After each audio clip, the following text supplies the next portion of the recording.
Hello student, my self Shri Mishra और आज एक नया चैप्टर आप शुरू करेंगे permutation and combination. Permutation combination में थ्योरी आगे बढ़ाएं, उसके न्यूमेरिकल आगे किए जाएंगे। उससे पहले एक चीज़ को आज इस वीडियो में इसी को क्लियर करेंगे, वो होगी फंडामेंटल थ्योरम ऑफ काउंटिंग। यहाँ पे बहुत सारे कन्फ्यूजन होते हैं। शुरुआत में तो चीज़ें चलिए एक फ्लो से उस तरह बनती चली जाती, लेकिन जैसे ही आप 2-3 एक्सरसाइज आगे जाते हैं वहाँ पे बहुत ज़्यादा चीज़ों का कन्फ्यूजन हो जाता है, चीज़ें समझ नहीं आती, क्योंकि दो चीज़ें कभी मल्टीप्लाई कर दी जाती हैं और दो चीज़ें कभी ऐड कर दी जाती हैं।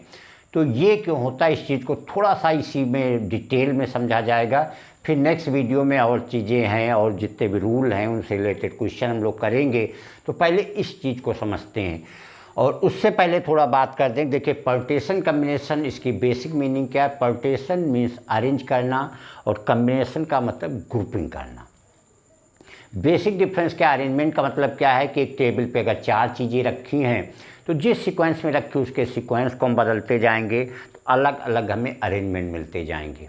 तो ये तो अरेंजमेंट की बात हो गई, परम्यूटेशन की बात हो गई। लेकिन वहीं अगर कॉम्बिनेशन की बात आती है तो 4 चीज़ों को चाहे जितने तरीके से घुमाइए, लेकिन वो 4 चीज़ें ही टेबल में एक ग्रुप के रूप में होंगी, वो एक ही ग्रुप माना जाएगा। फॉर एग्जाम्पल, जैसे क्लास में, क्लास की एक बात किया जाए, मान लीजिए 11th क्लास की बात किया जाए। 11th क्लास में 50 स्टूडेंट बैठा हुआ है, तो वो 11th का एक क्लास ही कहा जाएगा, चाहे जिस तरीके से बैठाइए। गर्ल्स को अलग, बॉयज़ अलग, गर्ल्स बॉयज़ एक एक लाइन छोड़ के बैठ जाएं, मिक्स करके चाहे जैसे बैठाइए, but that will be one group. लेकिन जितने तरीके से हम बैठा रहे हैं वो हमारा अरेंजमेंट होगा। तो ये है दोनों का डिफरेंस, परम्यूटेशन का और कॉम्बिनेशन का। फंडामेंटल थ्योरम ऑफ काउंटिंग का मतलब है कि पहले हम परम्यूटेशन की बात करेंगे कि कोई काम जो भी हो रहे हैं कितने तरीके से परफॉर्म हो रहे हैं। एक बहुत ही सबसे फेमस एग्जाम्पल है, उसी की बात करेंगे और थोड़ा उसको एनालिटिकल वे में बात करेंगे। जैसे मान लीजिए यहाँ पे ये कानपुर है, ये यहाँ पे आगरा है और ये यहाँ पे दिल्ली है। अब मान लीजिए कानपुर से आगरा जाने के 2 रास्ते हैं और दिल्ली से आगरा जाने के 3 रास्ते हैं। तो ये यहाँ पे देखिए, कानपुर से आगरा 2 वेज में है, आगरा से दिल्ली 3 वेज में है। तो टोटल वेज हमारे हो जा रहे हैं 2 × 3 दैट इज 6। कहने का मतलब जो फंडामेंटल थ्योरम ऑफ काउंटिंग काम करती है कि if one work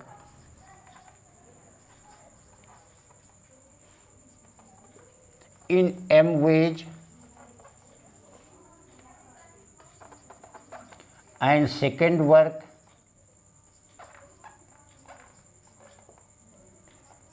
in n ways, then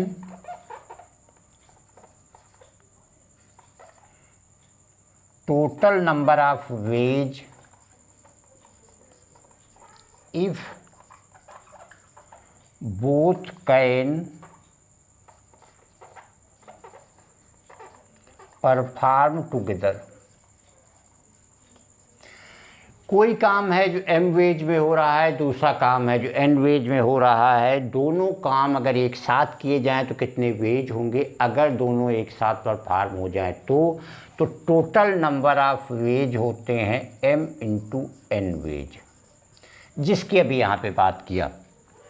उसको हम देख सकते, एक ये रास्ता, एक ये रास्ता, एक ये रास्ता, 3 वेज हो गए। ऐसे ही इसके साथ 3 बन जाएंगे, 3 3 6 हो जाएंगे। वही हमने देखा कि ये 2 वेज में, 3 वेज में, तो 2 × 3 6 वेज में आ जाएंगे। अब जरा इसी के पैरेलल एक दूसरी सिचुएशन की बात किया जाए। मान लीजिए कानपुर से आगरा जाने के 2 रास्ते हैं और इससे सेपरेट आगरा से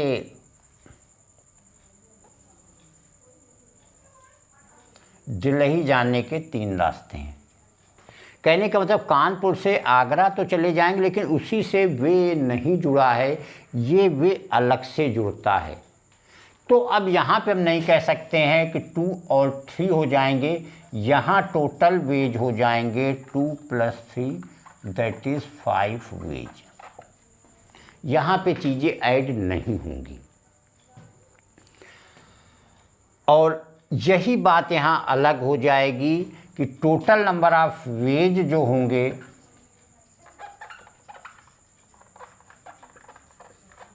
वो m+n वेज हो जाएंगे।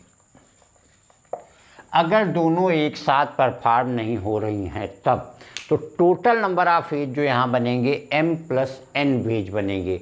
तो दोनों के इस फ़र्क को समझ लीजिए। यही वो बात है इसके भी स्टार्टिंग किया था कि चीज़ें पहले तो नहीं लेकिन बाद में बहुत ज़्यादा दिक्कतें डालती हैं कि कोई एक काम अगर m वेज में हो रहा है दूसरा n वेज में हो रहा है तो total number of veg if both can perform at a time, अगर दोनों एक साथ चीज़ें घटित हो रही हैं तब तो m×n वेज होंगे, और अगर एक साथ नहीं घटित हो पा रही हैं तो वहाँ m+n वेज होंगे। यहाँ पे ऐड होता है और यहाँ पे मल्टीप्लाई हो जाता है। इन चीज़ों को हमें ध्यान देना होता है दोनों चीज़ें एक साथ हो रही हैं कि नहीं हो रही हैं।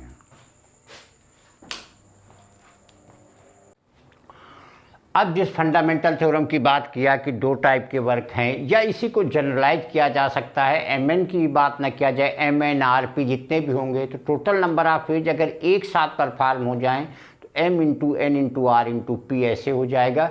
लेकिन अगर एक साथ परफॉर्म नहीं हो पाए तो m+n+r+p के बराबर हो जाएगा। तो इस चीज़ को भी एग्जाम्पल समझते हैं। सपोज कीजिए हमारे पास 3 पॉइंट हैं और 4 शर्ट्स हैं। अब 3 पॉइंट्स हैं, इसका मतलब है कि हम 3 वेज से यूज कर सकते हैं। 2 पॉइंट तो एक साथ यूज करेंगे नहीं, 3 पॉइंट एक साथ एक ही एक पॉइंट हम यूज करेंगे। तो इसका मतलब पॉइंट यूज कर सकते हैं 3 वेज में और शर्ट यूज कर सकते हैं 4 वेज में। लेकिन अगर दोनों एक साथ यूज किए जाएं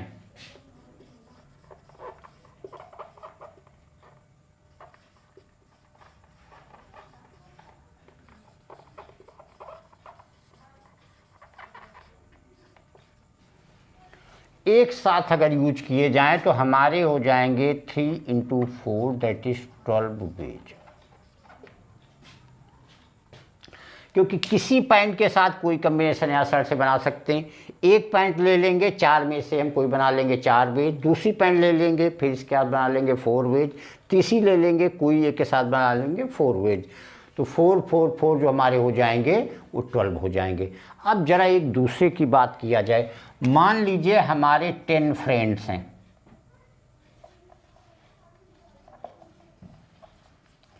10 फ्रेंड्स को हमें चाह रहे हैं कि 3 फ्रेंड्स, 4 फ्रेंड्स और 5 फ्रेंड्स, इनका ग्रुप हम बुलाना चाहते हैं। तो 10 फ्रेंड में से 3 फ्रेंड अगर हम चाहते हैं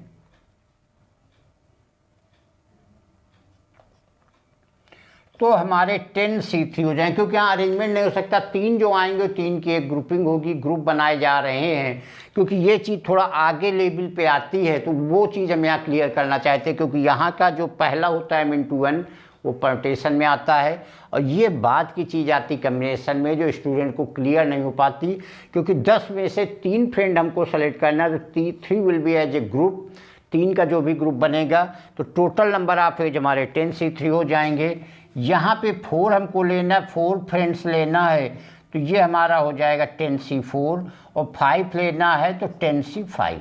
क्योंकि हमें उनमें से कम्बिनेशन का ग्रुप बनाने हैं।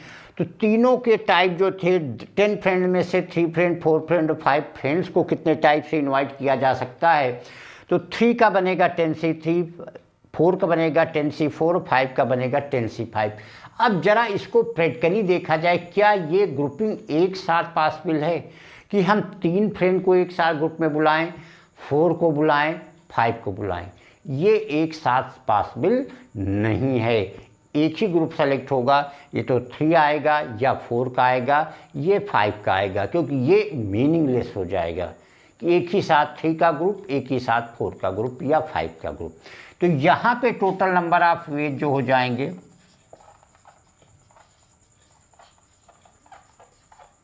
ये हो जाएगा 10C3 + 10C4 प्लस 10c 5 के बराबर आ जाएगा।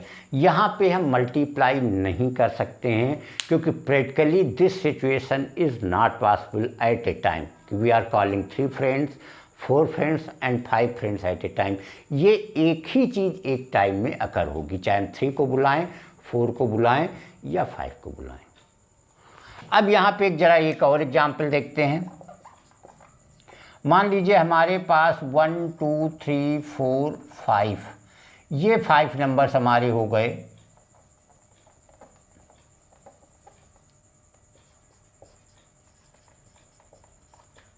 ये 5 नंबर्स हो गए।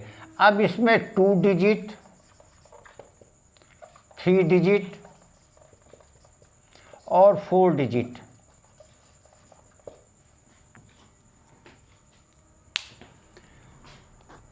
वन 2 3 4 5 से 2 डिजिट, 3 डिजिट और 4 डिजिट के कितने नंबर बनाए जा सकते हैं। यहाँ डिजिट पे कोई बाउंडेशन नहीं है, या कह लीजिए कि डिजिट रिपीट नहीं है।